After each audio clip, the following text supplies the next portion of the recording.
We'll talk about that. It's quite poor.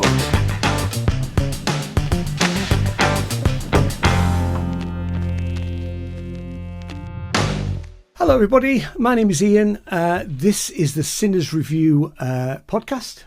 You can either watch this on YouTube or you can listen to it on any of the sort of usual podcast type shows. So we've got Louisa, who is my co-host of the show, and we've got actually, Pete, you are our first guest ever. Wow, I'm honoured. So Peter Jane Stevens is our first guest, and he's here to talk about Synth Southwest, but we'll get on to that. We are recording this slightly earlier than we would normally. So usually the podcast will go out on round about the 16th of every month. We are recording this, I won't say exactly what day, but it's very early. And the reason for that is one of us, and it might not be you, Pete, but one of us is in a panto. Not quite. Oh, no, they're not. Oh, yes, they are. And round about the 16th is right when Louisa's in her panto. Is that not true? It is true, yes. Yeah. So what panto and what part are you playing?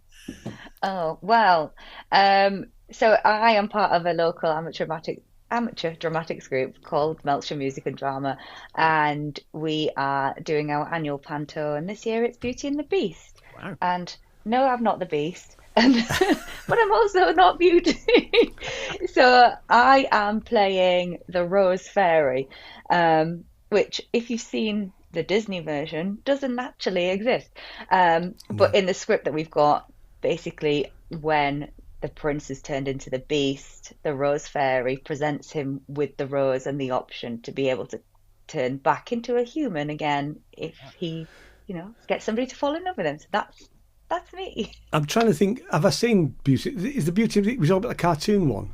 Yeah. Is that the one with the chandelier, not chandelier, the Candlestick. Candlestick Yeah. person. I have seen it then, yes. I quite liked that. It's a long time ago, mind you, but no. It was, so it's not quite the same story, obviously, but the theme is the same. Cool. So we always start with how's your week been? Although obviously it's a month. So we'll start with you. How's your week been? Hectic, yeah. I spent the weekend over in Colchester, actually, looking after my granddaughter's dog because they went off to Paris for the weekend, like you do. Yeah. But then I thought, well, Colchester's just down the road from our Robbie. So I went to see him on Sunday. So I spent a Sunday morning with Robbie Pericelli from ProSynth Network, for listeners that don't understand. And so we've just been sort of ironing out the last minute things for the show, which we'll obviously talk about later on. So that's basically been my weekend, And it's a ProSynth Network show, is the Synth Southwest. It is, yeah. Yeah, but you're the lead person in the Southwest. We do tend, as you know, everybody else's shows, but we thought we'd try our own this time. So. I think it's a great idea. And I mean, and thanks for the invite, because I am playing. Oh, we would have been playing, Louisa, but you're not available. So no. So we would have played together. So I'll do a solo show, and also you've very kindly given me a table to actually try and flog some of our merch. What I will say is that a percentage, if we sell anything. Right. Not expecting to sell anything, but if we do sell anything, we'll sort out profits and all that sort of thing, and then a percentage of that I will give to the charities. Or I'll give it to you, and then you can split it between whatever charities. Right. Brilliant. If that sounds like a plan. Yeah. Well, I've got a few other bits up our sleeve, but we will discuss that later on. So yeah. Cool. Great stuff. Louisa, how's your week been? Well, I think I know, but people won't know, and our audience won't know. No.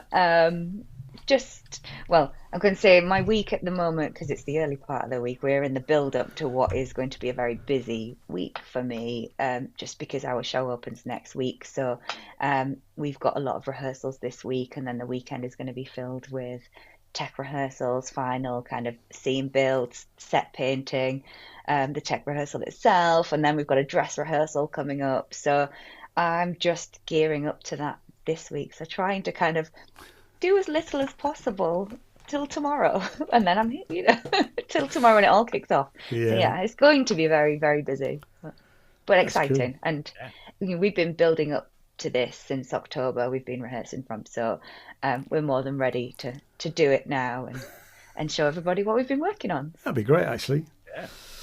So what have I been doing? I have been preparing the Look Stranger press pack, which I finished last night. So that I will now start emailing the media.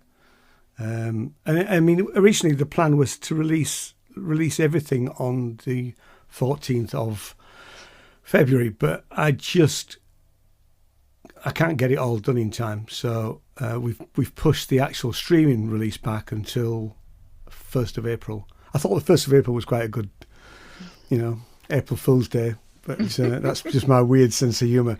Interestingly enough, because I submitted it yesterday to streaming platform, and they've instantly come back with issues. And actually the issues are around production, because I produced one of the tracks and Jason Cook produced the other track, and that's caused some sort of issue because apparently you can't have more than one producer, which just seems ridiculous, really. Anyway, that's my job for tomorrow morning. What else have I been? So I went to here in Frome. We had a book and record fair on Sunday, other side of town. 35-minute walk from our house. Jane wouldn't go in the car, so we walked. And of course, what did he do on Sunday? He threw it down. So we got rather wet. But I bought a load of vinyl. Wow. Okay, so just briefly, we'll come back to that one. So I bought a Clockwork Orange. All right. By, this is A Musical Voyage Through Anthony Burgess's Classic Tale. And this is by the band A Band of Pain, who I had vaguely heard of. But what sold me is this record is an imaginary soundtrack to Anthony Burgess's book. It is in no way to be compared or confused with Kubrick's superb score. It wasn't. It was Wendy Carlos's superb score to the excellent film. It's a slightly flawed film because the ending's wrong, isn't it? But anyway, that's another. It's very experimental, and I actually quite like it, if I'm honest. But there again, that's TV Mania. Oh yeah, well I've got that album. It's brilliant. Yeah, you know who did that, don't you? I do. Yes. So, do you know Louisa? Absolutely not. No. It's two guys out of Duran Duran. Oh, okay. Yeah. Nick Rhodes and Warren Cucurullo. Yeah. So happy to get that. I haven't told you how much I paid for all this stuff yet. This is a band called Pattern. I've not opened it yet, but I had a quick listen. I like the cover. It's really actually I like the album. I had a listen on Apple Music. So yeah, I know nothing about them, but I'm quite pleased with that. Well, I'm pleased with all those three. Brilliant. There is one that I'm not pleased with. We'll get to that. Philip Selway's Strange Dance. Now, Philip Selway is the drummer from Radiohead, who does a load of soundtrack stuff. Actually, I know you think, he's the drummer, but actually, he's really, really. We're not having any drummer jokes here because this guy can do it. He's really good, actually. So he does lots of soundtrack work. Okay, and then Barbarossa, who is, I can't remember the guy's real name. Used to be in the band Field Music, who I very nearly joined at one point, but that was a different story. So I've not heard that yet. Now, the album that I've left to last is probably the worst record that I've ever heard. Really? Oh dear. That's saying a lot. So it's this. It's somebody called Xopher, Xopher Davison, and the album is called Lux Perpetua, right? So, and what sold it to me was it said, it's on Thurston Moore's label, I'm not bothered about that, but it says electronica featuring vintage synths. Oh. I thought, what's not to like, really? What's to like? The reality is, they weren't switched on. I don't think they were switched on. I think literally, I turned it on, put it on, and I thought, okay, it's one long tone, it's one long drone, Right. So it's 20 minutes aside, and I thought something's going to happen at some point. No, it didn't. So I thought, right, I didn't listen to the whole of the first side. I got so bored about halfway through after 10 minutes that I thought I'd turn it over and see if the other side's any better. The other side is exactly the same. So this has to be. I like some drum music, to be fair, but it's just it's poor at best, I'm afraid. No. Dear. The good thing is I paid £5 an album for all of them. So I spent £35. There's another album actually, which is it's not an album, it's a 12-inch single. That was a mistake. I thought it was an album by the Lilac Time. Oh yeah, from the 80s. It's great, but it is a single. Stephen Duffy, isn't it? Stephen Duffy, yeah. Again from Duran Duran. Original, yeah, that's right. That's so, amazing. You only paid £5 each for those albums. That's good. I mean, so out of that, so I bought what's it? 1, 2, 3, 4, 5. Yeah, 5. Yeah. 1 Duffer and 4. One Duffer, 1 decent EP, and 4 really, really good albums. Brilliant. So it was definitely the Froome book and record. I have to say, looking at the CD, I didn't look at any CDs because all the CDs were £7 each. Right. I thought I was looking for second-hand stuff, and there wasn't any second-hand stuff. I thought it was that sort of a setup, but it wasn't. But it's done in collaboration with the local record store, Ray from the Grave. Right. So, but yeah, it was good, really. Where was it? It was actually at the Assembly Rooms in Froome, which is by the Memorial Theatre. So, it was, like I say, it was a bit of a trek, but we should have gone in the cab. That's a different story. And I did moan about it at the time, but the only other thing I did was Saturday night I went to see the Breeze Block Beats, which I don't suppose either of you guys have been to. They're infrequent.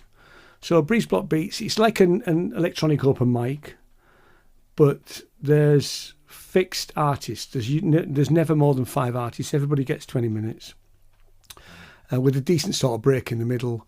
An amazing sort of projection show by a guy who does it for a living, and he's worked with some really big artists actually. But the projections, the guy who headlined was Gaz Williams.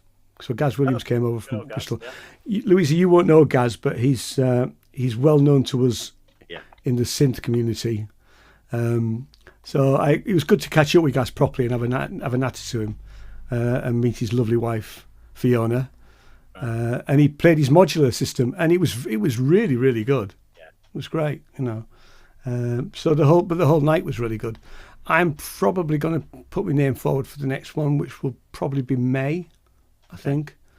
But they're always worth it's £6 in advance and I think £10 on the door. It's worth it, really. So yeah, that's my week. The other thing is today I launched our EP CD. Okay. And instantly sold 3 copies. Very good. So as you'll see there, Louis has already seen it. We've got hand printing. Right. Right. Yeah. Which is being done by a John Bull printing outfit. Wow. Which is quite time consuming, as you can imagine. But so I sold 3. I've sold 3 copies.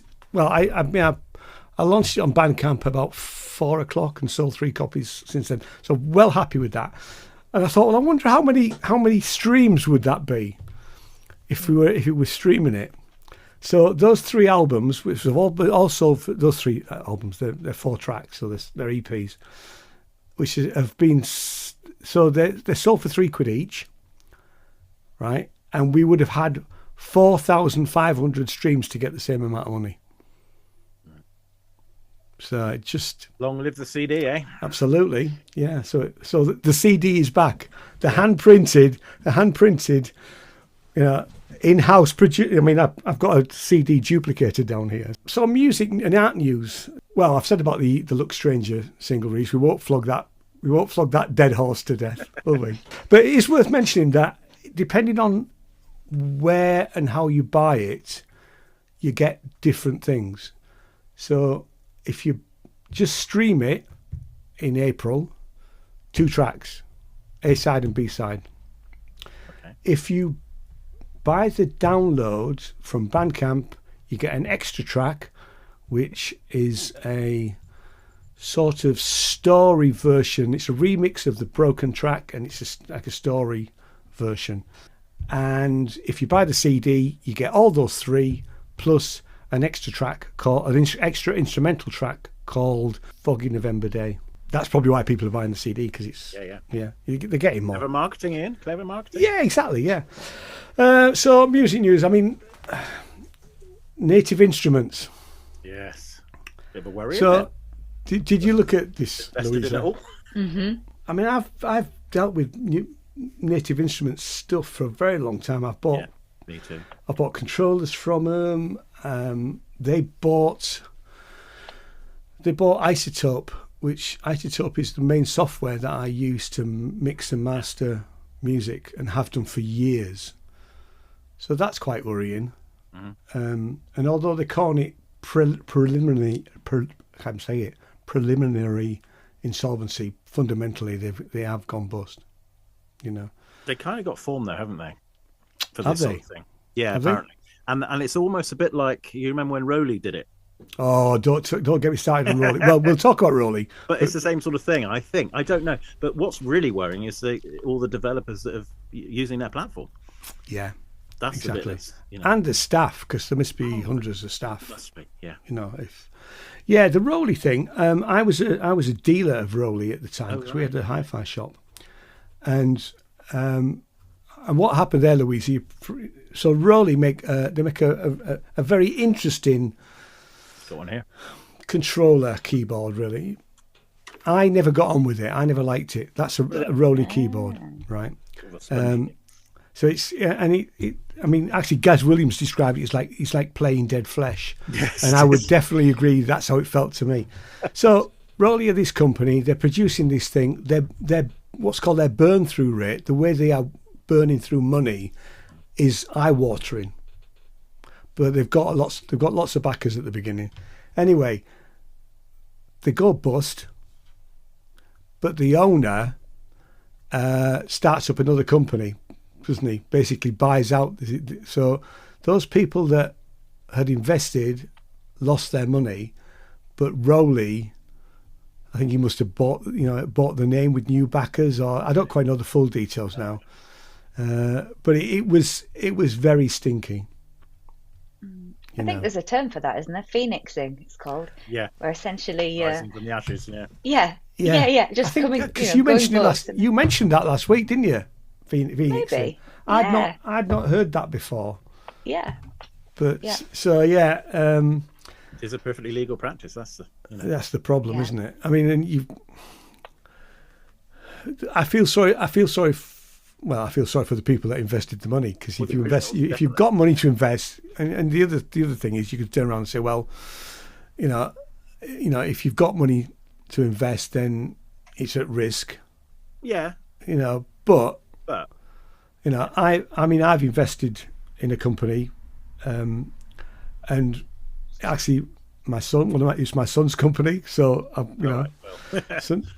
And the first thing he said to me was, "You do realise you could lose your money?" And I went, "I know that. I'm prepared for that if it happens." He says, "I'll do whatever I can to make sure that doesn't happen, but I want you to be prepared." Yeah. Because it was actually before they'd launched the business, and and we had a bit of spare cap, and we're helping our youngest, so of course, so yeah, but. And I, we are, if that business does go, we are prepared to lose that money. Half the time I've forgotten about it. Well, you can write it off, don't you? Straight at the start. Yeah, That's exactly. the way to do it, isn't it? Anything else is a bonus. So I think what will happen is that they'll get bought out by other people. They'll flog off some bits of it. Yeah. But is that going to solve the issue, I suppose? No, because this absolutely isn't not. sort of a sudden collapse, is it? This is something that has kind of gone on for sort of a long and complicated decade by the sounds of it, they had sort of lots of leadership issues and changes and restructures. So I suppose it's probably not come as that much of a surprise, but actually there are obviously fundamental issues behind it, and is just buying it out going to resolve these issues, or is it just going to happen again, I suppose? Well, it probably will happen again. I suspect. I mean, I think I said on the Ramsey show on last Saturday that I have no prior knowledge to this, but the fact that the way that they were buying up other companies like Isotope, I mean, it could have been that they were, the debts of the business were obviously there. So I think, you hear of it, don't you? You hear. You do. Excuse me. You hear of companies, they go on a buying spree to cover the fact that they're financially inept and they are skint, really, because they think they can raise the money. But it's wrong, really. It is wrong. It's the third-party stuff that's worrying me, because, like you say, there's a lot of things hanging on their platform to be able to use it, like all the original Spitfire, all the Albion stuff. It's all using their system, so hopefully that carries on. Well, Spitfire have now been bought out by Splice, haven't it? So there's probably quite a lot of money. I know nothing about Splice apart from they're a sample company. They all use the Contact Player, you see. Yeah, I've never used the Contact Player. I've only ever the free one once, but I never bought into that sort of. No. What happens there, Louisa, is that Contact is that it's like a sampling piece of software that you can then load samples into it, and you can play whatever instrument you want. Is how it would usually work. So but an awful lot of musicians and composers use it literally every day. So I mean I can't see that going. I think that might get flogged off to somebody, like in music or something like that. Really. Yeah.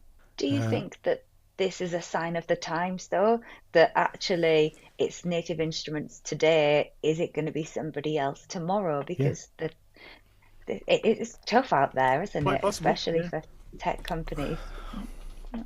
Yeah, but I also think that it's quite a simplistic rule, but I've owned two businesses. This is my second business.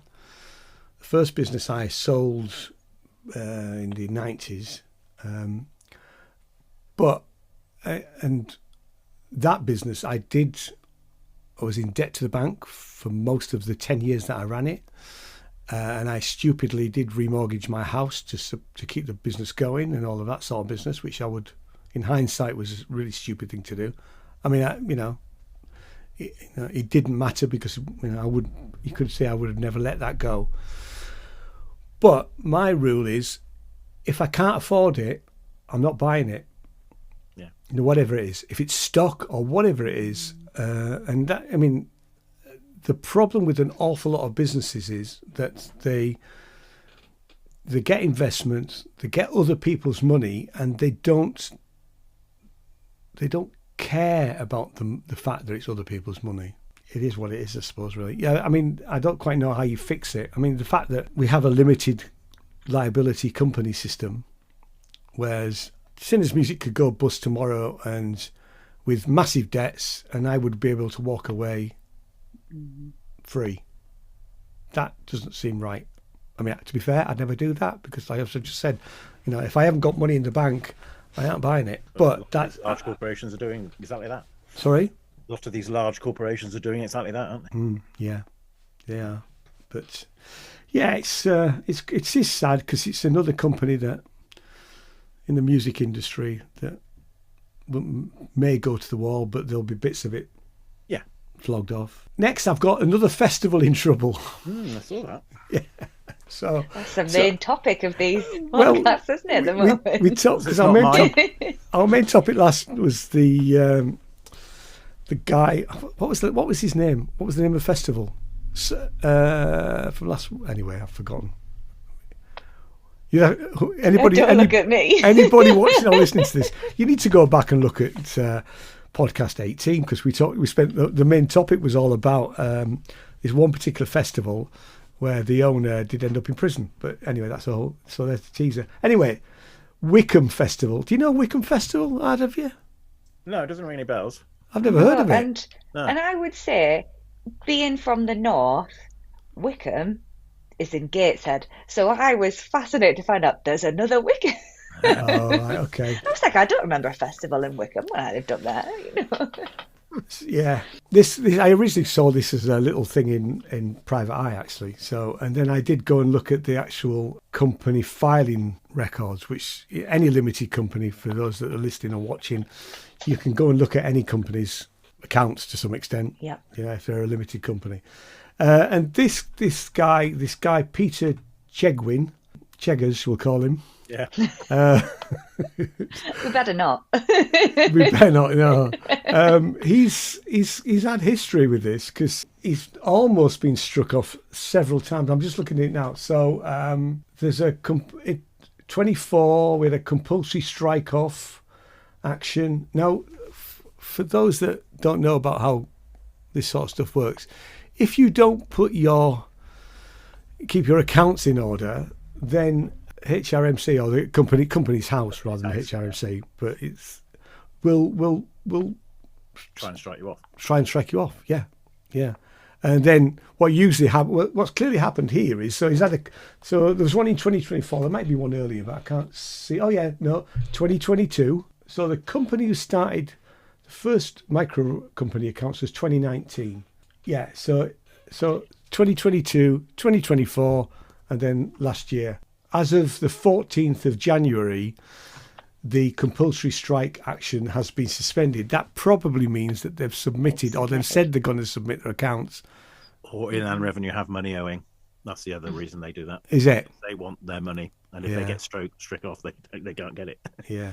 Well, I mean, yeah, but that's not really the way. I mean, the festival is sold out for this year. Oh, right. So it's not like it's selling tickets then? No, it's sold out. I mean, I looked on the website. I was just going to bring it up again. Oh, it's mismanagement of money then. So I'm pretty sure it said it was sold out. So tickets, fetching ticket events. Completely sold out for... so it's all the early birds. Oh, you can get a weekend ticket still. So it's not completely sold out, but all the early bird stuff sold out. So you now have to pay 200 quid to go for a weekend ticket. Oh yeah, I can book it. Yeah, I can book a ticket. So I shouldn't. Sorry, I absolutely. You should. That's it. I will not be going to the Wickham Festival. Let's have a look at the lineup. Well, we haven't got a proper lineup yet, but we've got pictures of the Saw Doctors. Yeah. Okay. I mean, nothing against the Saw Doctors, but they're a bit. Curtis Stigers. Right. Didn't know he was still around. Raping the barrel a bit, aren't they? Proclaimers. Now I like the Proclaimers. Oh, they're all right. Yeah, they're Proclaimers. Right. Okay, yeah. Ferocious Dog. The John Jones Trio. It's not exactly Taylor Swift territory, is it really? And Blackwater Country. I don't know any of these acts really. And there's nothing. We've got no headliners for any particular day. So I mean, as Pete says, our advice is probably don't buy a ticket. Not get your money back. I didn't realise that a lot of festivals get advertised and sell tickets before they've even got the licence to run the festival. I didn't know that. Yeah, there is a festival up here this year. And of course, now we're talking about it, the name of it's gone completely out of my mind. But it's up here locally. It's going to be near you. in Neston. Yeah. It's WOMAD. WOMAD. That's it. So yeah. Oh, yeah. Obviously, there's been a lot on local social media about WOMAD because it is coming to this area. All pretty positive. Mainly people saying, "Can we get cheap tickets?" But there's been a lot of talk about it. There was releases, last month, longer for tickets and things, and people buying them up. And it only just came out last week that they've got their license to run the festival. So of course there was uproar on social media and we're saying, how can you sell tickets when you haven't even got the license from It's the moving council now. to It's go moved do from it. Charlton Park, hasn't it? Yes. Yeah. Yeah. So it's down. Right. Okay. Yeah, so it'll be interesting to see how it works Yeah. over here. Yeah. It's a pity that all the tickets have gone because it's really near close to you, Yeah. and it's not that far from me, and I would have probably liked to have gone for the day. It is a nice festival, actually. Yeah. You've been, have you? I've been. Yeah. The kids used to go quite a lot because it's local, and Peter Gabriel usually turns up, and it's just a nice thing. Yeah, and it's literally walkable for me. Yeah. The really frustrating thing is they have kept quite a tight net on the area that will get the cheap tickets, and I'm just outside of that, which is really frustrated because I would have liked to have gone. Yeah. But apparently I can get free Glastonbury tickets, but there isn't going to be one this year. But I didn't know last year. Free ones for this year, then. Yeah. So you could have your free ones for this year. I can go this year, yeah. And I will. I think it's just for the Sunday. Yeah. But I've never been, and I'd like to go. I think for a day, it's just about right. I think Yeah. malarkey. Well, I mean, I did play Sunrise Festival in 2010 or 2012, which was the year that Glastonbury wasn't on. And that was the hippie version of it. Much smaller festival, but it was like... That's how it started, really, wasn't it? I think it was about 7,000 or 8,000. Played the main stage. It was great. We went for the whole weekend because we were in the artists' encampment and not with the hoi polloi. So. No, it was great, actually. And we fell in love with the little tea tent. Oh. And we used to go and have breakfast and toast every morning in the little tea tent. Brilliant. So that was quite. I mean that was a festival that didn't survive. It lost money. I mean, because on the Sunday night they came to us and said, "We're really sorry, lads, but we're about the festival is going to lose money. Will you waiver your fee?" Oh, right. And we went, "Yeah, we've had a great weekend. We've had a great time. It's been, we got to meet some interesting and nice people. Yeah, we'll do that. We were, it wasn't about the money for us, really. And I think it managed to do the following year, and then after that, it folded again completely, which was a bit of a shame, really. There's a lot of hidden costs for these things. Yeah, oh yeah, absolutely. Well, I guess the insurance alone must be horrendous. That's a big hidden cost. Yeah, I know. Yeah. Well, I was just having a little look ahead of this, and between 2019 and 2024, 204 festivals disappeared in the UK. So, Wow, that many. Wow. It is. That's incredible. It's so expensive, I think, these days to put on a festival that actually the ticket costs are not covering everything. No. So. But there's a lot of smaller festivals, isn't there? I mean, I don't know what it's like round here, but when I was living in Pocklington, it was like every little village had its own festival. In fact, Pocklington had its own festival. And I know they're not on the grand scale of anything big, but, it's like all through the summer, Shipton Thorpe is less than, 7 miles from Pocklington. Shipton Thorpe had its own festival. Everywhere you went, there was, didn't matter where you were. Apparently they did have, I did play it one year, they had a place called Bealby, which is a very, very tiny, Bealby. Yeah. Pete, but both Louisa and I are from York, believe it or not. Yeah, I get that. So apologies for the northern, the northern colloquialisms. Bealby Festival, and it prided itself on being the UK's smallest festival. Right. And actually, it was just for one day on a Sunday, and actually, it was quite a nice little festival to play, really. So Bealby Festival, I don't know if that's still going. But I mean, how even small festivals, how do you manage the insurance thing? If you've got people coming into a field, Or anything, yeah. anything, and you need to have toilets, and you need to have all this other stuff that you need to pay the artists. Yeah. Sorry, you got to pay for security, the extra kind of. I think it's things like you said, Pete, the hidden costs, paying for St. John's ambulance to be there for the weekend, and things. All of these extra costs that you wouldn't normally think of are all thrown in, and it's very expensive. It is. Next, we've got Huey Morgan of the Fun Loving Criminals. Right. This is a local thing, Pete. Actually, I know you're not off, but he used to. First of all, he used to live in Frome. Right. I think he now lives in Bath or Bristol. Okay. Anyway, so it's still local. Right. Yeah, it's still a local lad from America. But he's got a new job. So he was a DJ for the BBC. He was headhunted by Virgin Radio. Right. So Sunday Times interviewed him, which is owned by a company called News Corp. They were News Corp, but they're News UK now. Okay. Right. But they also own Virgin Radio. So they poached him. Although he apparently he'd had a book out, and it was partly to do with that sort of thing, really. But he got massive coverage with the Sun, the newspaper, which is a newspaper that I have never read, ever. No. Never read The Sun. Okay. I've never read the Sun. But anyway, the downside of this is that for Huey to get his job, and obviously all the stuff from the stuff from the Sunday Times and the stuff from the Sun was all because Virgin are owned by News UK, so it's all interlinked. But the real story is that just before Christmas, Virgin Radio fired several presenters, and then they hired Huey in. Oh. Because apparently they've got really poor listening figures. So they fired a lot. I mean, and I'm sorry, firing people at Christmas, it just sort of smacks us a bit of. It does, doesn't it?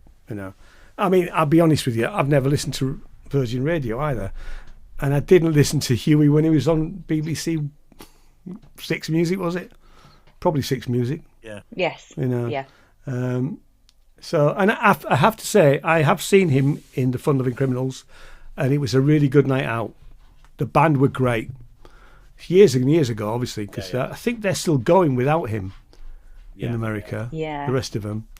But there's been a whole fallout about it, hasn't there? Because he hasn't said very good things about the new band. So. He hasn't. He's called him a tribute act, I think, hasn't he? Oh. Yeah.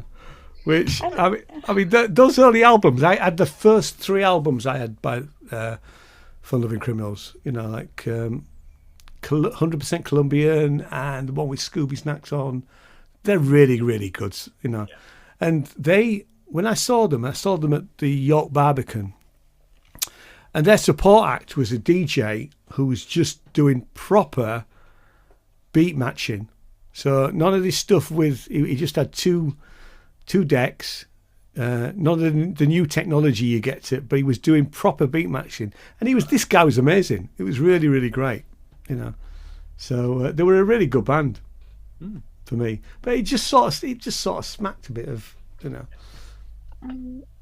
I think also because I've had a little look into this myself, and it is very difficult working for the BBC when you are a person who is quite outspoken and has opinions that they like to voice, because the BBC likes everybody to toe the line, and if you step out the line, you're out, don't you? So yeah, exactly. So I got the impression from reading about this that maybe they weren't that upset that he was leaving. Right. Although I might add that upon announcing the fact that he was leaving, he did say, one thing I'll say about leaving Six Music is I can now freely say I don't like Radiohead. So, I mean, that's it for me. He's out. Oh, well, he's gone down in my estimation. Yeah. He did also say he also doesn't like Eurovision, but... wow. Well, actually, to be honest, I'm with him on that.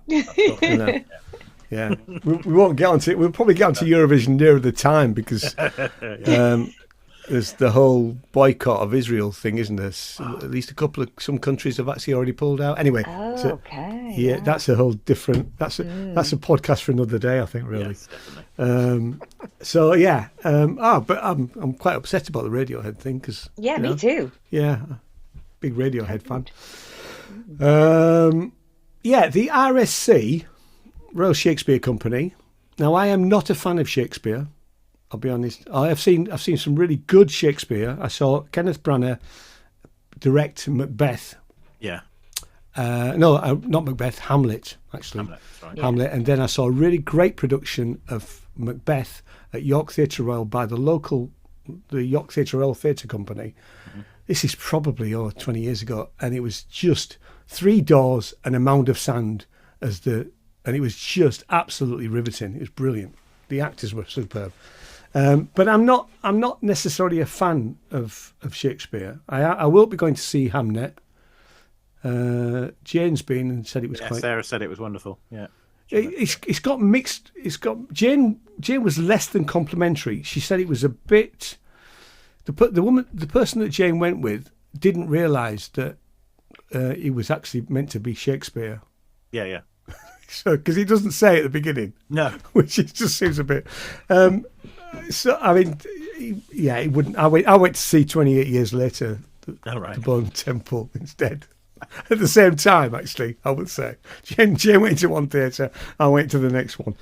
And I had a great time. So, yeah, but the RSC, apparently, they have to pay back a £20 million COVID loan. Wow. Really? Yeah, which I thought... These things got written off. Well, let's face it, for most businesses, it has been written off. And I'm thinking, well, why are the RSC, which, do great work... Well, yeah. Why are they having to pay it back? But anyway, they do. So what they've said, that they haven't made a final decision, but the decision will be made later this month. But they have to reduce their workforce by 11%. And what they've planned to do is basically fire all of the musicians and use playback music. Which just seemed to me to be sort of, no, sorry, no, we're not, don't do that.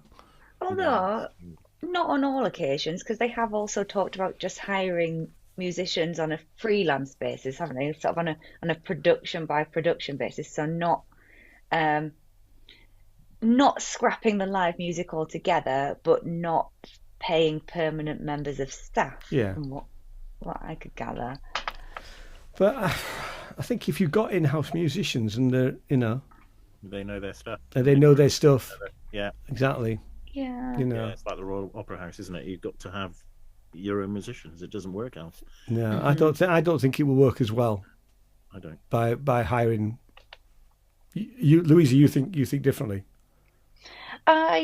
It's not that I think differently, but I can see how they have come to this decision, because obviously if you think about businesses in general and the pressure that's been put on them with the rise in national insurance and things like that actually it is become, because we see it across multiple different industries now, it is more and more difficult it does cost an awful lot. Yeah. Quite right. It's so difficult to keep people in permanent positions now and be able to run a business successfully at the same time. So I don't know. I kind of feel a little bit like it is very sad, but actually, I can see the logic behind it. Because if the government hadn't increased, good business sense if you want to be crude like that. Yeah. But it is incredibly sad for those musicians that are ultimately going to be out of employment. Yeah. Sorry, I don't understand. Me either, sorry. Don't know what it's doing. I love that. Siri's listening. Yeah.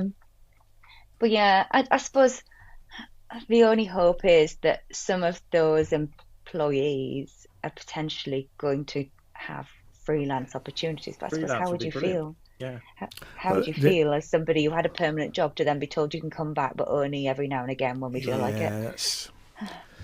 I mean, would their pay rate be higher or lower if they're coming back as a freelancer? Well, they wouldn't have the perks, that's for sure. Yeah. And they've got there's absolutely no security. Yeah, exactly. Not great, really. I just thought, I mean, my bigger question was, why are they having to pay back the COVID loan? Yeah.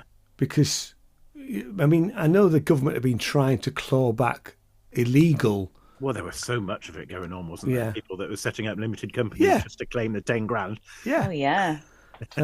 because there was a lot of grants as well. Oh my goodness, yeah. Yeah. So, I didn't get anything because I work from home. Oh, well, you work from home, you don't get it. Why? No, I didn't get it either because I worked from home too. Yeah. The office is in the grounds. Yeah, exactly. So yeah, that was. I just thought I'd be questioning that more than anything else because there's something a bit iffy about that. there is definitely something a bit iffy about that, isn't there? And I mean, I don't know how many people work at the RSC, but 11% sounds like quite a big number. You can't. You still need people in front of it. You need everybody. You probably need everybody to some extent. Yeah. You can picture them, can't you, down in the orchestra pit? It's just playback music. Come on. Yeah, I know it's not great. I mean if they do switch to kind of tracks and not live music, I think that it will kill it off, won't it? Of course it will. The whole point of going to see a Shakespeare production, it's live. Yeah. Mm-hmm. Yeah, exactly. I completely agree. Did you want to say you came up with the idea of talking about Valentine, Louisa? Did you want to continue with that topic? Having said that, I haven't bought my Valentine's Day card yet. I'm gonna say we're not too late now, are we? No, all right. Got a few more. I've got a couple more days. Exactly. You've got plenty of time. We've got plenty of time. So I thought, seeing as though this will be going out around Valentine's Day, and obviously that coincides with the release of the Look Stranger single, it might be interesting for a few minutes just to talk about Valentine's Day. So we'll be releasing this on the 16th. So Valentine's Day was 2 days ago. Yeah. Like the Graham Norton show on New Year's Eve, isn't it? Yeah, it is. Yeah. I'm sure I got loads of gifts. And I was really grateful. I've had 20 Valentine's Day cards. How many did you get? Fans, I keep having to fight him off. I can guarantee that I will not get a card. No, hang on. Whoa. Not one? Not one. No. Wow. I didn't know we could divorce if I didn't buy Jen a Valentine's card.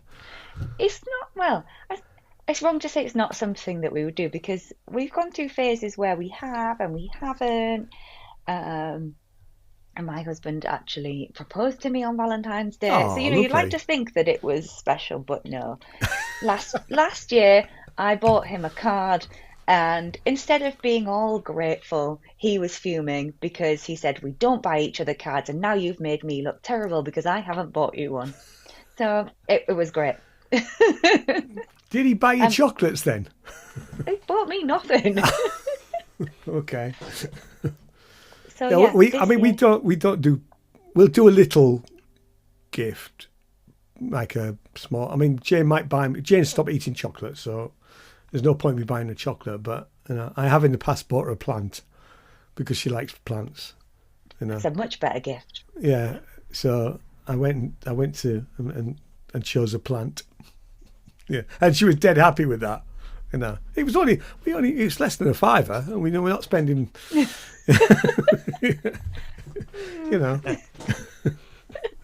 I mean, she did say to me, "Don't spend more than a £5."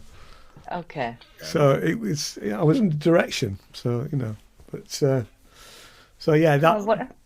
What about you then, Pete? Well, Sarah usually does a nice meal, and I usually do the pudding. That's what we sort of do, But cards? What kind of pudding? Sarah's into making cards, so she'd probably make me a nice card, and I end up in card factory and shipping them. It's cheaper now. Go to WH Smith's, they're very expensive in Smith's, aren't they? Well, Smith's is gone, and it's just Jones now. Jones now, isn't it? Yeah. Actually, no. I should correct myself. WH Smith's hasn't gone. No, they're still in the airports, and they make more money in airports and motorway services. Yes, they do. That they sold off the high street shops to TG Jones. Right. That's what they did. Yeah, because the one in Froome's just changed to Jones. Yeah. And at first I'm thinking, well, why even bother? Because it's such a well-known brand. But they've obviously had to do it because Smiths are still going. Interesting. Yeah. So I will buy my wife a card and maybe a plant, or we'll have a conversation. nearer the time. What about Valentine's Day music? Is that something that you're into? Would you put on a nice song, over dinner or? Nah. Nah, no. Probably watch a film. We would. Catch up on the midwives. We might go out for a meal, but we're more likely to watch a film, like pizzas, actually. And the trouble is, flowers get very expensive around that time. It's terrible. And Sarah, she does flower arranging. She says, do not buy me flowers because you're paying over the top for roses on Valentine's Day. So, well, I have to say, I very infrequently have bought my wife flowers because the one time I did, she said, "What have you done wrong?" Yeah. So. Yeah. It's like So I don't want. I don't want to. I don't want to go anywhere near that because I purposefully I don't buy her flowers. Right. And actually, to be fair, I don't know which flowers would be right to buy her. I have on occasion, but what I wouldn't give for somebody to buy me some flowers. I feel very badly done to here, If we bought you flowers, then we'd be in trouble, wouldn't we? We can't buy you flowers. I don't know. I don't know. And my husband's not that kind of. He's not that You're kind going of to say, man. wouldn't he go, who sent these flowers? Wouldn't he be doing that sort of thing? I don't know. No, he'd be like, "Oh well, I don't need to buy you any myself now." I don't know about music for Valentine's. I have to say, I'm not a huge fan of very romantic music. I don't do mood music, if I'm honest. Maybe a bit of John Barry while you're eating your dinner. Well, we'd be watching bloody Pointless or something like that over dinner. No, we don't watch Pointless.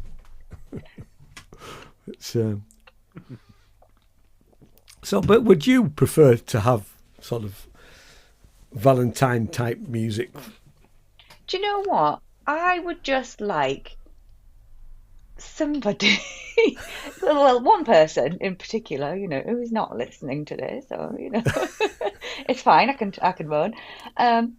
To make an effort one time, just to see what it's like, because I've never ever had this whole. You see it on TV and all over social media about all of the cute things people are doing for Valentine's Day. Like, maybe just once I'd like to try it just to see what it's like. I probably hate it, but at least I'd have tried it. But yeah, there is no romance, no nothing. Valentine's Day is just like any other day in our house. Well, I have to say, it's not. The day is just like any other day in our house too. But actually, we would have discussed what we wanted to do on the evening. Yeah. Do we want to go out? Do we want to stay in? If we're staying in, what are we doing? I mean, I will have that conversation with Jane before the actual event. You will now, won't you? I will now, yeah. It's all right, Jane doesn't watch this either. So, but yeah, no. We've always done something. But me not getting a card, I would be in trouble. And I have, on occasion, I once did forget. She said my face was an absolute picture when she handed me her card. And I said, oh my God, it's Valentine's Day and I forgot. Oh dear. Anniversaries are more dangerous than Valentine's. Yeah, I'm pretty good at the anniversary thing. I remember that one. Yeah. I think I've, in all the years we've been married, I think I've once forgot the anniversary. Yikes. Only once. So we swap cards, and we always go out for a meal on our anniversary. Yeah, we'll do that. But the music thing, it's not part of any of that sort of stuff, really. And plus, I mean, it's interesting because Jane doesn't really listen to music. She listens to speech a lot, so she listens to Radio 4 more than anything else. Right. But she has an opinion about, I'll play her something. Like I played her our single, and she really liked it. And she had an opinion about it, which was quite nice. She said, I was rubbish and you were great. No, she didn't. I'm sure she didn't. No, she didn't. No. But she was pleasant. She liked it. Wasn't quite what she was expecting, I don't think. Although she's seen us, so she's sort of half expected. She'd heard. Yeah, but Broken, she said that but I it guess sounded. not the other one. Sorry. I guess she hasn't heard the. She hadn't the other heard. one. She hadn't heard the last thing, at all. And she said because obviously when she saw us live, it was very different. Yeah. Anything else on Valentine's? No, I think we've covered it all. We've I've had a covered good it. little moan. And you run right so. So I'll report back next month and let you know whether anything actually happened. Yes. So listeners, you need to come. You need to come back next month to find out whether Louisa got a Valentine's card, flowers, or a meal out. Because what you just said, I'm not holding out much hope for any of them things. No. So our main topic is songs that sound the same, or who's ripping who off. And actually, this came out of it was a conversation with Jane. She was listening to Kimmy Badenoch did her Desert Island Discs, right? And one of the songs that Ms. Badenoch had picked was Alex Warren's "Carry You Home," which I had heard and not really thought that much about it really. And Jane went, "That just sounds like The Greatest Showman. Shall we play these?" And then you would like to? What will happen is for those people watching, I will cut out the songs and put the links down below. But for anybody listening, they'll be able to hear. We're not going to play the whole song. We're just going to play the bits that are relevant, and then discuss whether we think they are actually. So there's that. I think with the Alex Warren song, I think there's 3 songs. I think there's his song "Carry You Home." I think there's The Greatest Showman from now on, and I also think there's a definite connection to Avicii's "Wake Me Up." There we go. We know where it goes after that. So, what do you think? Similar, but I wouldn't say it was blatant plagiarism. I'll wait. Louisa, your take. No, I would say the same. They are similar. They've all kind of got the same sort of melodic shapes. I don't know what you would call it. I think they've got the same beat going on. Yeah. And obviously they all use similar instruments, the same. Yeah, and of course it's the Western way of playing things, so that's limited to your notes, aren't you, really? Yeah. I think the Avicii, because the Avicii was first. Mm-hmm. Okay. That was, I thought I'd written, 2012, 2013 it came out, right? Greatest Showman was 2017. I think The Greatest Showman doesn't have a direct correlation apart from the beat. And like you said, the instruments. But I do think the Alex Warren is a bit of a rip-off of the Avicii song. That'd be my take. I guess when I had a little look, there's nothing out there, sort of no lawsuits, no nothing related to any of these. There's no kind of connection. So I suppose in a way it could be seen as coincidental that they sound very similar. I guess there were only, and we've had this conversation before, Ian, there are only so many chords, and they're especially if you're influenced by certain people. And I guess the bigger question is, sorry, in my opinion, is it a negative or is it actually a compliment? If somebody produces a piece of music that's similar to what you've done, surely it means that they liked so much what you did that they want to kind of not replicate, but draw influence from that in some way. Having done it, and then we'll get onto my version of it, but I have done it in the past, but we'll get onto that. Subconsciously, Sorry, I meant to do it when I did it. Yeah. And was it a compliment or? Yes, I mean, it was for me, and I'll play it one. So the next example is a definite, blatant steal. There has been no law case about it. The Midjure in Ultravox stole a melody from the Zones. Do you know this, Pete? It rings bells, but go on. So the Zones were a Scottish band in the late 70s.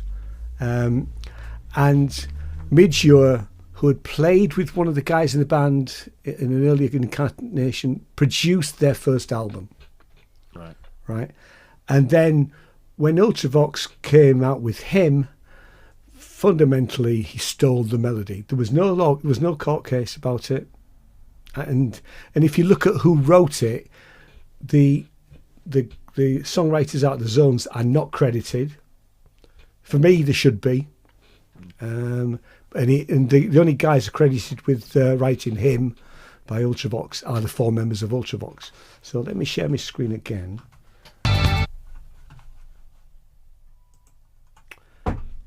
What do we think about that one? Well, I prefer Ultravox. Oh, no, I'm not having that. I'm sorry, I'm not having that. I'm a massive fan of the Zones. Yeah. No, I get it. That is very much the same. Yeah, it is. It is. And I laughed because actually, it is practically the same. Although it has been publicly acknowledged that they were influenced by it, weren't they? They didn't call it. Actually, worked with them as well. You know, it's. Well, they said that it was heavily inspired. That's the words that they used, wasn't it? Heavily inspired by. Well, I mean, slash copied.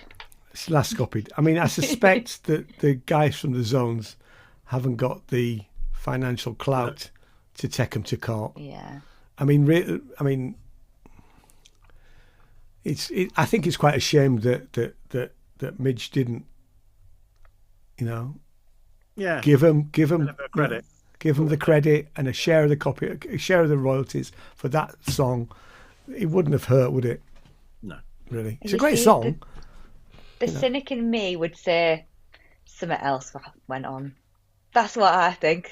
Something else went on in the background that we're not aware of there. Maybe they paid him off or... Yeah. And that sort of thing has happened in the past. Yeah. There's a thing with Robbie Williams, isn't there? And Angels. Apparently Angels was written with Robbie Williams and another guy. And then he... Because on YouTube now, the guy who originally wrote it with him has done his own version. Yeah. And it's different, but fundamentally... and is it Robbie, better? No, actually, it's not. It isn't. No, but you can see how it was an early version of the song, and then it was changed. And I think Robbie Williams gave him a few grand, something like that, to buy out his share of it. Right. So and I have done this. I have borrowed a melody. From Blondie. I am a massive Blondie fan.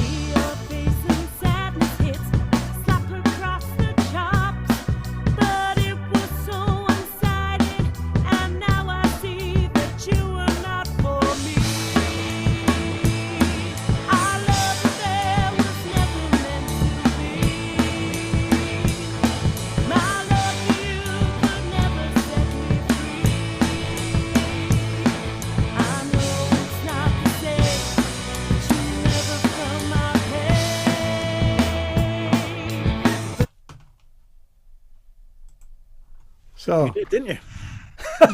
I did, but I admitted it. Yeah. And actually, when I registered it, because Jimmy Desiree, keyboard player, wrote it. Right. And we never contacted him, but I put him down as a co-author.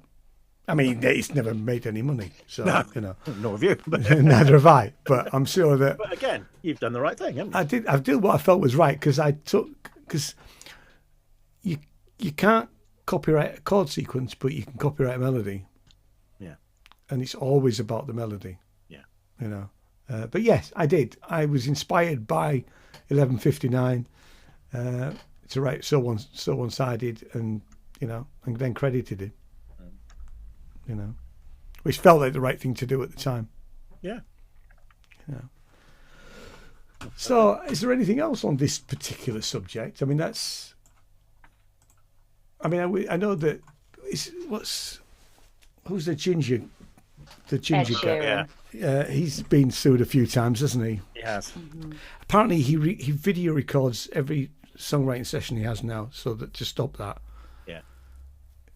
So I think we're just running out of new songs, aren't we? We're all being influenced by everybody else, and there's got to be a limit, hasn't there? I think that. I don't know. I mean, Louisa and I had this conversation at one of our rehearsals about. I was inspired by a line of a song by The Adventures, right? Didn't use the melody. I was just inspired by that line to then go off and write a completely different song. Yeah. So for me, that's okay. And you take inspiration from wherever you can get it. But it's just when you've got things like the Zones and Ultravox, it's when it's so blatantly, obvious. And there's been other songs. There was a song a couple of years ago. I thought, my God, that's too close to this other song, and then you don't hear any more about it. So it's a very much a grey area. Yeah. People haven't done the right thing. Midge.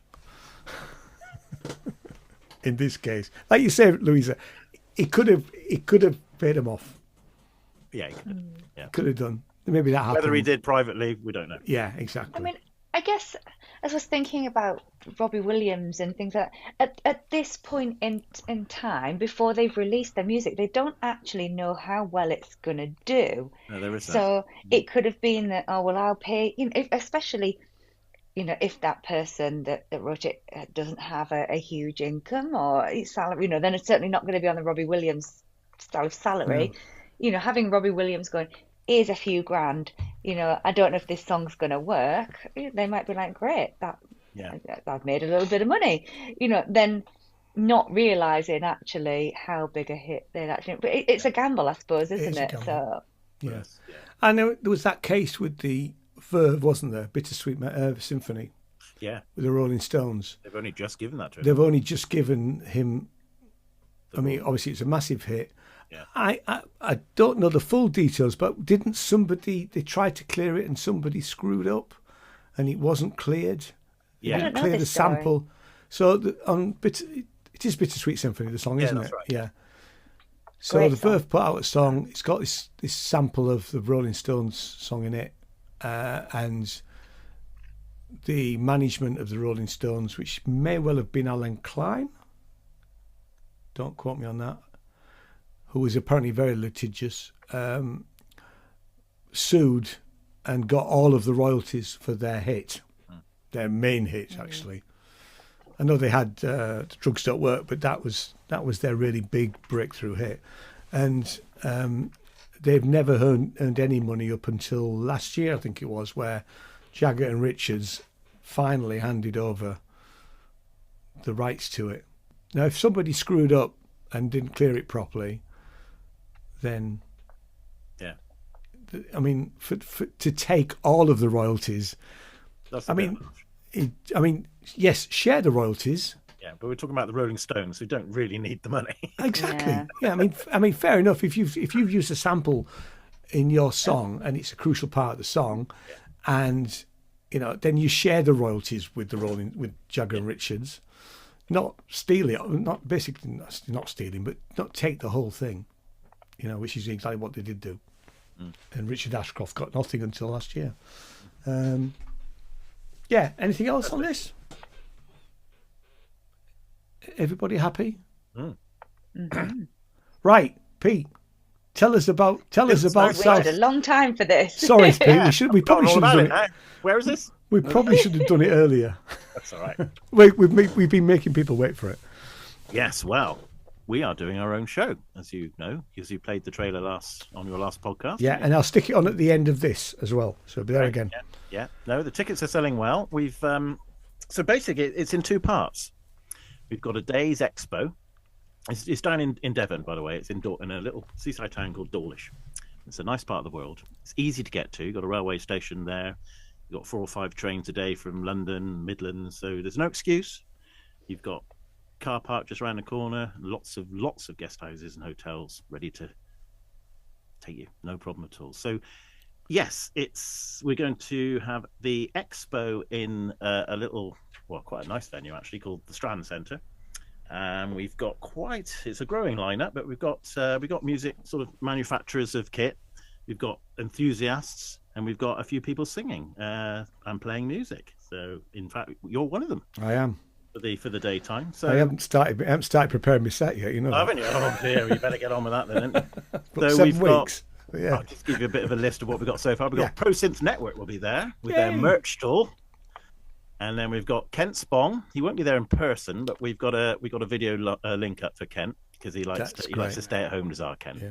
So we're going to talk to him. And Andrew Longhurst will be there. He's going to bring some vintage emu stuff because he used to work for Emu. Did you know that? I didn't know. Well, I did know that actually. Louisa wouldn't know that. It's a standing joke. Yeah, no, it is on the Pro Synth Network. Andrew, who's a regular guest there, ever so often he will say, "Oh, I used to work for Emu. You know that, don't you?" Emu were a synth manufacturer, sampler manufacturer back in the 80s. 80s, 90s, and then they got bought out by Creative Labs, and they all went to pop. But that's another story. But again, we're going to have that as well. Now, the whole thing is we're doing it. It's not for profit, so we're going to share the proceeds between the Alan R. Perlman Foundation, which is the foundation that supports the ARP Foundation, the ARP synthesizers, which Alan introduced back in the late 60s, early 70s. He and Bob Moog, must get that right. I always do it's that. It's an English thing, but I do it on purpose. It's Moog. And we're going to support their charity as well. And it's just to keep things going. And they go into schools and they teach kids all about proper how to program a synthesizer and keep the sort of the spirit going with vintage synthesizers, which is, what we're all about, really. So they're the main two charities we're supporting. And we're obviously going to have a table with the Alan R. Perlman Foundation there. And we've got Ali coming over from Ireland with some ARP kits. So we've got some Odysseys. We've got a 2600 Tonus going to be there. So all this stuff will be working. So you'll be able to have a play and find out a bit more about it. We've got Cherry Audio they're coming along with some bits and bobs. We've got CP Magnetic Media. He's a chap from South Wales where he produces kits where if you've got a workstation with a floppy drive, you can replace a floppy drive with a USB stick. So lots of things like that. And we've got plenty of we've even got Korg coming, and they're going to come in some sort of fashion as well. That's good. Some good kit. So so you got yourself there. We've got Sinners Music record label will have a table there. We will have a table. We will be selling CDs. Right. Handmade ones. Handmade, hand printed by my own fair hands. Not all of them, but a lot of them. And we've got other few bits and pieces. We've got some fridge magnets, some badges, T-shirts. Got some T-shirts as well. Cool. So good. Yeah, we've got all sorts of things like that. So the actual day thing will run from 10 till 5, and it's £10 for a ticket. Now, if you want to come to both shows, we've got an evening concert in the Strand, in the Shaftesbury Theatre, which is across the lawn. If you buy both tickets, you get them for £2 off, so you get £18. So it's a bargain. So on the actual day, live music will be yourself. You're playing in the morning. Good stuff. You've got about a half an hour set, I think. Yeah. And then we've got a local band called Bang Bang Clang. And they're great. They're a covers band. You can understand they're into Ultravox and everything else. So they'll be playing for about 40 minutes at lunchtime. And it's great because they're a local outfit and they got lots of enthusiastic fans. So hopefully they bring them with them. Oh, yeah. That'd be great. And then we've got Eddie Garcia. He's going to play in the afternoon. Now, Eddie's a long-time viewer of Pro Synth Network. So that's going to be great. So that's the day sorted. Fantastic. In the evening, we've got... Well, I'm going to open the show. I'm quite looking forward to this. Yes, I'm looking forward to this. Having seen you perform. Well, exactly. Well, I haven't performed for 30 years because I gave up trying to make money with music in the late 90s. Join the club. I've told you this story before, but I was heavily involved with the Vulcan to the Sky, and we, spent 10 years of my life getting that Vulcan flying. And when that sort of finished, I thought, well, I'm not into museum pieces. It's done its flying now. It can't fly anymore. Not because of financial reasons. It's because fatigue and the airframe and all the rest of it. So I got quite involved with the Rolls-Royce Heritage Fund, and they've given me access to all their records, really, about test pilots and the Olympus engine, which powered the Concorde and powered the Vulcan. And so basically what I'm trying to say is my set will be all about breaking the sound barrier and the British invention of the Olympus engine.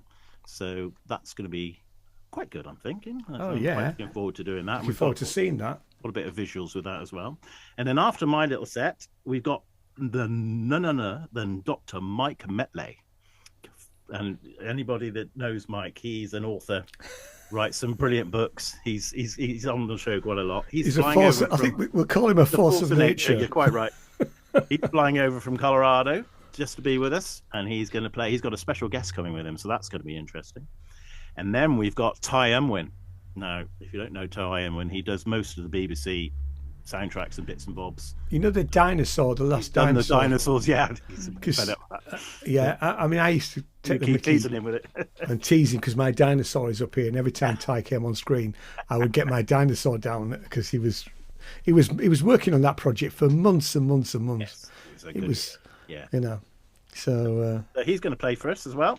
And he doesn't play very often. Doesn't play very often at all. No. So in fact, the last thing I think he did was the gig at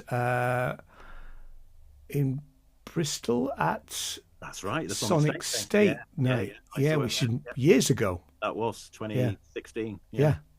That's so he doesn't play. He is usually too busy. Yeah. Writing. We've twisted his arm. And that's brilliant to have Ty playing. Yeah. He's a good bloke as well. He's great. He's a great laugh. So that's me. It's his actual birthday on the Friday before. And it's my birthday on the actual day. So we're going to have a bit of a double celebration. It's going to be quite good. And then our headline act is then Dave Bessel from the supergroup Node. So he's going to hopefully do between 40 and an hour's sort of set for us in the evening. So that's brilliant. I've got a couple of Node albums. Yeah. So we're just sorting out just a little, the little bits and things you got to think about, like amplification and lighting and little things like that. But we've got the theatre, brilliant. They got an engineer that would help us. They got a bar. We got interval. We even got an ice cream cellar. It's all sorted. So that's great, actually. Yeah, it's going to be a good day, I think. So, how far? You say the car park's quite close. I'm just thinking about.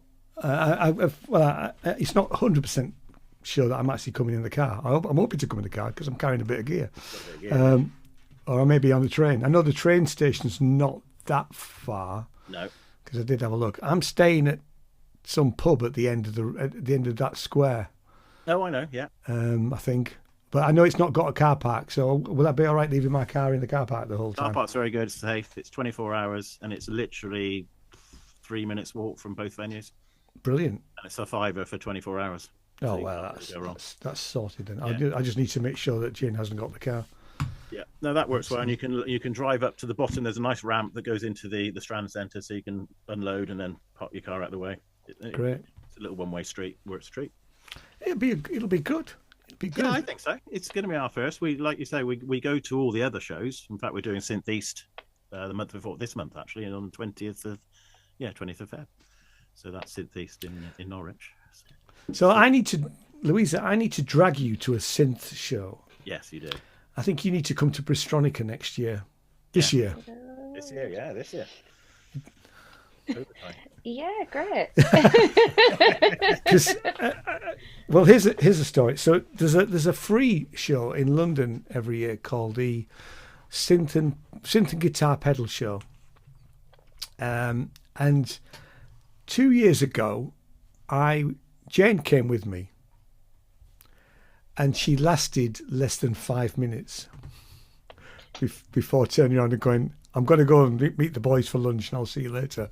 So it really is for synth heads. But that's what we're trying to stir things up. We're trying to change it. So You've got a bit of. We've even got a cafe. There's a cafe in the Strand Centre. You've got tables and chairs. You can read a book. Don't worry about it. Yeah, and Come with your husband. Because Bristronica has changed things. Because what happens at Bristronica? Yes, it's a synthesizer weekend, but every day they've got electronic music artists playing all through the day. Yeah. So you've got that festival bit along with the expo bit, and that's exactly what Pete and the Pro Synth guys are doing, isn't it? Yeah, basically. You know, the fact that there are people on to play, and that's what happens at. But it's also enthusiasts that have got old vintage kit that you wouldn't normally see. We've got Pete Catley. He's into his drum machines. He's going to bring some amazing Simmons kits and LM1. I've met him. He had didn't he have a Lindrum? Yeah, he's got a Lim 900, 9000. Yeah, 9000. Yeah, so he's going to have a table full of drum machines. It'd be brilliant. Yeah. So this, that it's sort of that. It's our version of a steam rally, if you like. We haven't got traction engines. We've just got old emulator 2s and vintage CS80s. Not that I'm bringing one of those, too heavy, but yeah. And we've got Kent Spong with lots of synthesizers that we can borrow. Yeah, Kent is another force of nature. He's I can say the world's leading expert on repairing vintage synthesizers. If not he's one of them. Yeah. I mean, I've been to his house and workshop quite a few times. There's 5 dogs, and they're big dogs, but they're lovely, and I'm not a dog person. So he's up the earth. Really absolutely brilliant. Yeah. He's been repairing my cue cord, which he still won't let me pay for it. No, I know. I know. I'm going to sort some money out for him somehow. I'll talk to Fiona, his wife. But yeah, we're just putting the last bits together now. Getting the insurance, like you say, and little things like that. And I think it'd do okay. I think it'd be good. It's a shame that you just mentioned that the London pedal and synth show is the same weekend. Is it really? Yeah, we didn't know that. I didn't know that. We didn't know that at the time. We booked ours before they did theirs, and it got a bit. It's just one of those things. But we're at different ends of the country, and if you wanted to do both, there is nothing stopping you because they're both days. They're a Sunday. You can get on a train in Dawlish and be in London within 2 hours. So there's no excuse if you want to do both. But it's just one of those things where we clash. So it's funny because I'm normally in London that weekend, but obviously I aren't in London that weekend because I'm going to be. I was going to say you're not going to go there that way. Absolutely not. No. So I'll miss it this year. Yeah, but we're trying to sort that out next year. We'll make sure we don't clash. But we've got to start somewhere. So absolutely, it sounds great. Yeah, well, since southwest of the country, it's not really covered that sort of interested thing. Bristol it stops. You got Bristronica. Yeah. You've got the things in Norwich. You've got things in Sheffield. You've got the things in Cambridge, but there's just nothing down past Bristol.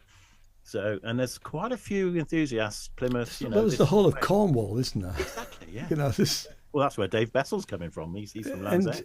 So. Is it Flood that's got his I think Flood's got his studio down in Cornwall. Has he? Right. Okay. I think so. One of the partners of Node, isn't he? Yeah, I think so. Flood's a producer, and he's done lots of really interesting albums over the years. Yeah. So there you go. It's the 21st of March, 10 till 5, Strand Centre for the expo, and 7 o'clock start till 10:30, 11 o'clock in the theatre.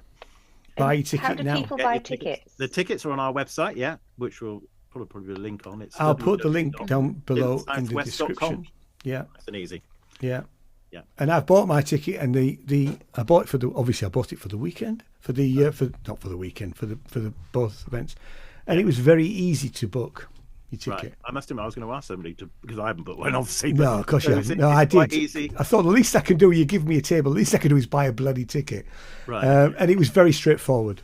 Absolutely very straightforward. You can actually have them posted, I think. If you can. I didn't. I've just done a digital thing. It's very straightforward and very easy. Yeah.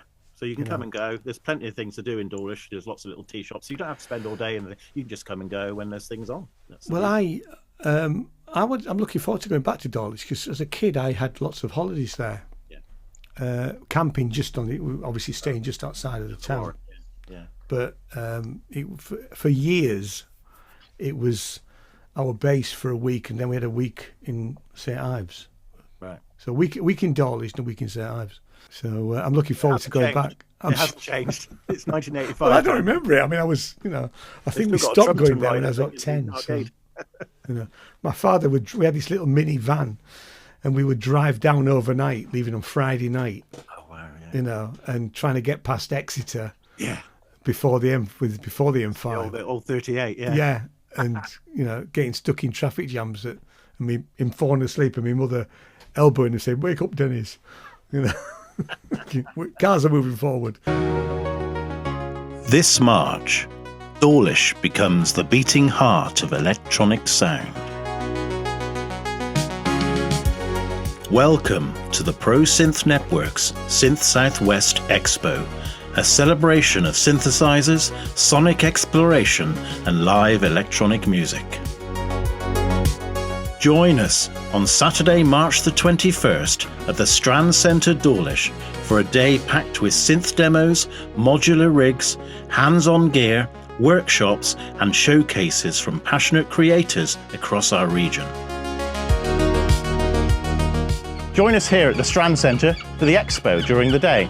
The festival is not for profit, so all proceeds from ticket sales and donations will be shared equally between the Strand Centre here in Dawlish, the Bob Moog Foundation and the Alan R. Perlman Foundation.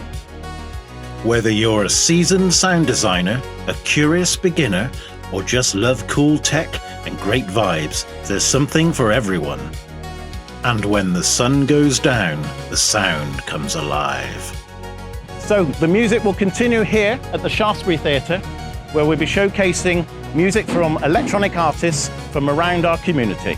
Bringing you ambient soundscapes, pulsing rhythms, and full-on audio-visual immersion.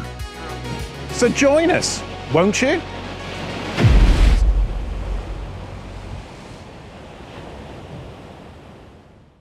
Right, okay. So we're up to ask Ian anything or ask Louisa anything. Don't ask me anything. Oh, yeah. I thought if I'm doing it, you're doing it too. So we're not going to ask you anything, Pete. Because that's...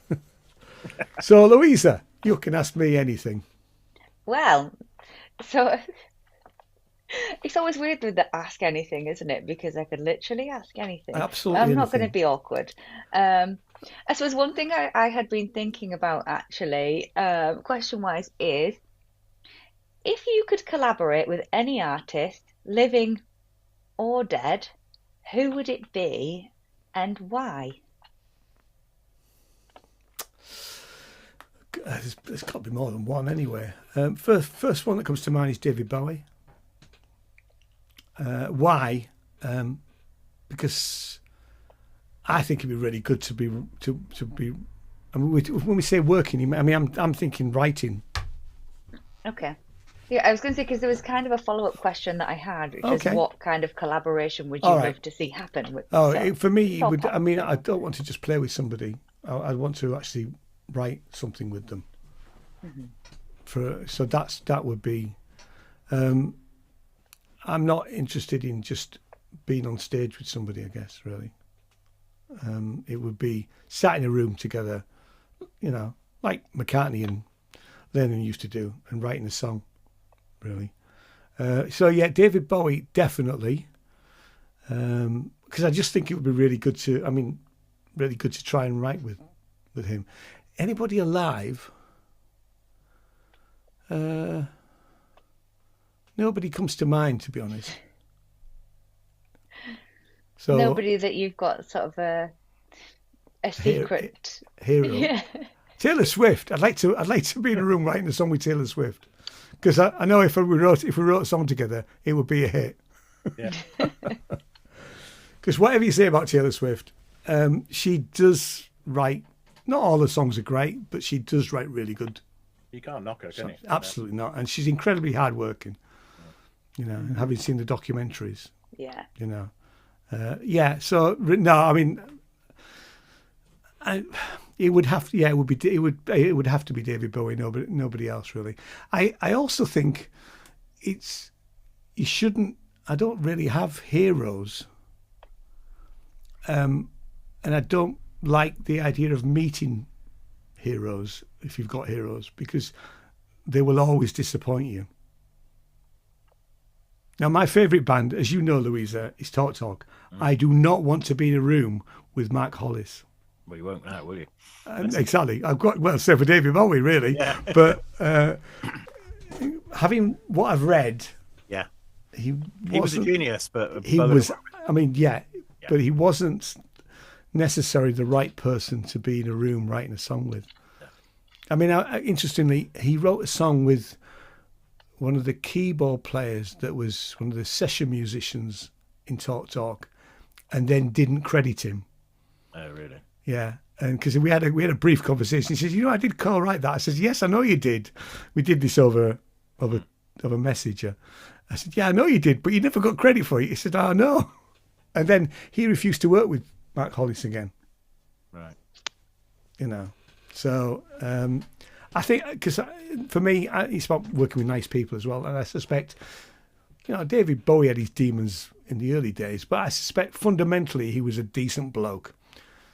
Yeah. And if you hear any of the people that were in his band, his later bands, talks very fondly of him, and everybody speaks highly of him, really. And he's from Tadcaster. Well, there you are. Or his parents are. I don't think he was, but anyway.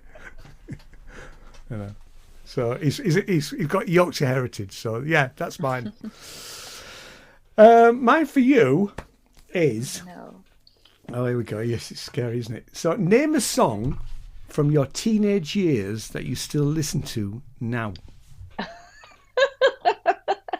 Like all of them. Really?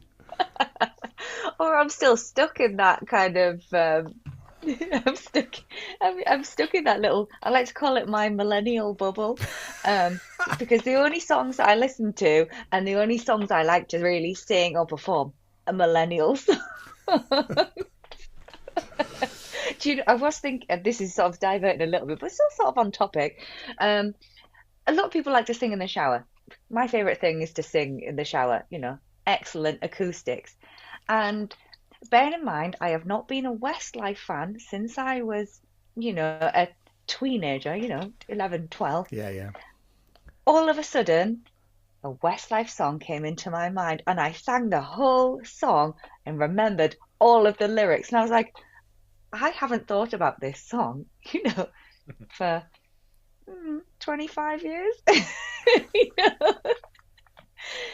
So yeah, I am really sort of stuck on, I would say definitely from late teenagers, a lot of the sort of indie emo bands that were around there. My friends and I would go out on Tuesday night to the gallery in York for their indie night. I never went in the gallery. I know where it is, but yeah. They had an indie night on a Tuesday night, and we would go into the basement room, and dance all that. So which sort of bands are we talking about then? If we're so we're talking about God, now you've asked me, my brain has gone. Yeah, of course it has. Yeah. So I mean, Green Day, I still really I love Green Day. Green Day, Placebo. Yeah. I mean, not all of them, I suppose, we would describe as indie, but it's trying to think of a genre that kind of matches all of that. I mean, the last album, American Idiot was probably my. I liked all the albums up until then. In fact, I have all the albums up until then, and then I've got the live album. Is it A Bullet in the Bible? And that's the last album I bought from Green Day. But I was quite a big Green Day fan. I like that power pop thing, the pop punk thing. Yeah. So there's quite a few bands like that, Me too. And I really, really at that time loved My Chemical Romance. They are still my guilty pleasure now. I love them. I'm sorry, I do. No, you don't apologise. But I remember, I think I borrowed an album from the library of My Chemical Romance, and I just couldn't get into it at all. Oh, I had the absolute. I mean, I went to the most amazing concert, because it was a news concert, and it was at Wembley, and they were supported by My Chemical Romance, and it was like my dream come true. But They weren't really well received. There are not that many Muse fans that are into My Chemical Romance, and they got booed a lot, and I was absolutely devastated. Because would you call them emo? Are they sort of emo-y? Yeah. And I can't really see him. Well, I kind of can't see him going quite well with Muse, really. No. I can't remember who else supported them. It was a Scottish band, 3 blokes. I can't think of their names. They'll come back to me. Scottish. I wasn't really bothered about them, but I had a great time. But yeah, them, the Killers. I used to really like the Killers. I liked the first album by the Killers, but that was it. Really. Good Charlotte. No. Who else? I like Funeral for a Friend. You're real emo chick. Yeah, and I've not moved on. I'm sorry. That's all right. That's all right. So yeah, I mean, just talking about bands that actually who didn't go well together. Aerosmith in America was supported by Chumbawamba. Yeah, they did the whole Aerosmith tour. You know, because it's after Tub Thumping. Yeah. You know, they were huge. And did they ever have another hit? Not really. Although what I will say is, and I have a lot of Chumbawamba albums. Seriously, I've got about eight or 9 albums. The songs are great, but they're not that commercial. That album isn't that commercial, apart from Tub Thumping. You know, but they're well crafted songs, and they do different things. Like there's a folk album, there's a song. They've got an album called Rebel Songs, where I saw them. Sorry, Pete, this is a York thing. So, do you remember the Black Swan? You remember the room upstairs, the Black Swan? Yeah. So, the Black Swan, it's a tiny room above this pub in York. Right. It probably seats 30 people if you're lucky. And they call it the Mucky Duck. Oh, I don't know. Black Swan. Black Swan's down P-Zone Green. Yeah. Yeah. Is it called the Mucky Duck? I never called it that. I'm sure that's what we used to call it. I could be wrong. So every month, the Black Swan or the Mucky Duck has got a folk night. Right. And don't ask me how they did it, but they got Chumbawamba to come and play the Black Swan folk night to 30 people. And this was way after Tub Thumping. And they talked about their one-hit wonder. They were just brilliant. They were hanging out the whole night and chatting to everybody. There was none of that sort of rock star crap going on. They were just brilliant, and they played folk songs. They played their own folk songs, and they played some cover folk songs, and they were absolutely superb. But yeah, so one of those sort of really special nights. Yeah, 30 other people upstairs in the Black Swan and Chumbawamba. And they talk. That's how I heard about them playing, supporting Aerosmith, because Boff Wally told us that story. He says, we don't believe it, but it happened. That's brilliant. Yeah. Wow. We're on to recommendations. So, Pete, you said you've got some recommendations. Well, I have, yeah. I tell you what, it's a good book that I've got. Like I said to you, I gave up trying to be a musician back in the 90s, so now I'm back doing it again. Yep. It's all new, isn't it? I've got to use this stuff called Logic, and I used to use DAT players and DAT recorders. There was no computer involved except for an Atari ST running a sequencer in Hybrid Arts. Remember that? Hybrid Arts MIDI player? I don't. 85 that came out. Yeah, brilliant. It was like a 16-track, a bit like Pro 16, but it was a... Anyway, so I got this. Ah, right, yeah. And it's brilliant because, as you know, Logic Pro has just got so much in it. Oh, it has. I don't want to know about any of that. I just want to know how to use it as a tape recorder. And this book is brilliant. Logic Pro for Dummies. So that's your recommendation. And it's a good choice. I don't have that. I've got lots of the... There's a really good Dummies book on songwriting, how to write songs, which is actually really good. Yeah. I've got quite a few. I've got one on accounting as well, which I use because I don't have an accountant apart from do my own accounting. Some call it creative. Louisa, what's your choices? So I am going to talk about TV. Yeah. And I don't know if either of you guys have watched this yet, but obviously, in the last couple of weeks, they have released the new Game of Thrones spin-off, A Night of the Seven Kingdoms. I don't know if you've watched that yet. I've not watched it. What is Sky it? What's on, it on? I'm watching it on Now Oh, it's on TV. Sky, isn't it? I don't have Sky. Yeah.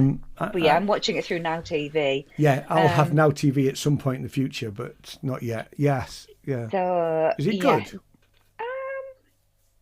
Yes. So I mean, it's set about you're 100 not years selling before it to me Game there. of Thrones. And then obviously, 100 years before Game of Thrones, several decades sort of before, or several decades after, House of the Dragon. Which I thought was poor. If I remember, I didn't like the House. I loved it. I really loved it. Oh, right. Yeah. Okay. Yeah. No, it wasn't. And then obviously it follows the story of Sir Duncan the Tall and his young squire Egg. I won't give away any spoilers in case you do want to watch it. It is good. I suppose the disappointment for me is that each episode is only 30 minutes long and there's only 6 in the series. So it's kind of, I think we watched episode 3 yesterday, and you kind of feel like, is this story going to actually get going soon? Because we're 3 episodes in and I still feel like we're at the beginning, and I know that there's only 6 in total. So I don't know. I feel it has the potential to be good, but it is very slow, and that's partly because obviously it's a 30-minute episode once a week. So that seems very short. Yeah, compared to Game of Thrones, 45 minutes or 50-minute TV shows. Yeah. But, anything else? I haven't been watching anything else new. No. I don't. Right. Yeah. I've got. First of all, I haven't read this, but this was a gift. You can see that. Is that? So this is Music as Medicine. So my youngest son heard an interview with the author, Daniel Levitin, and very sweetly Josh sent me it. He just sent it to me. He just opened his Amazon account, and suddenly his book turned up. I missed the little thing that says, Dear Dad from Josh. I said to all the kids, anybody sent me a book? So that'll be my next book to read. So Music as Medicine. My other choice is I've started watching Blue Lines. Okay. On BBC One. We've got quite a lot of listeners in America, so a lot of this stuff, which amazed me. I mean, there was a sidebar, but we had I looked at the sort of podcast, download figures each day. It's about 4 or 5 normally each day, and then suddenly there's a bump in America of 135 downloads in one day, and I'm thinking, okay, what's going on there? Anyway, so sorry to our American listeners or viewers. This is very, very, very British, isn't it? Really? Yes, Blue Lines. It's a cop drama set in Belfast, and two people separately in the last year have recommended it to me and said it was better than Line of Duty. And I thought, is it really? It is. It's absolutely brilliant. We've binge watched the first 2 series. There's 3 series. This is all on iPlayer, is it? Yeah. Yeah. It's really, really good. I can't recommend it highly enough. In fact, we had to watch 2 episodes last night because Jane's away until Thursday. So, and it is definitely one of those programs that you get to the end of an episode, you go, oh no, I need to watch another episode. Which it's absolutely, you get into the characters. It's very realistic of what policing is like in Belfast, I'm sure. So, and having been to Belfast, I played a festival there in 2015. It came across to me as a very segregated city. Although but seeing where people live, where the peace wall is, and having to be careful about what you say in certain pubs, being English. I mean, and there's always helicopters flying around, police helicopters. So it's quite it's I think it's a difficult city, really. But that drama is really, really well done. And it is filmed there. I'm thinking, have they filmed it somewhere like Leeds? Because usually Leeds would be doubled for somewhere like Northern Ireland. But no, it has. I mean, I remember there was a series, was it Cal? There was something that was filmed, Harry's Game, I think, was filmed in Leeds, doubling up for Northern Ireland. And there was outcry that Leeds looked so run down. So, yeah, those are my two.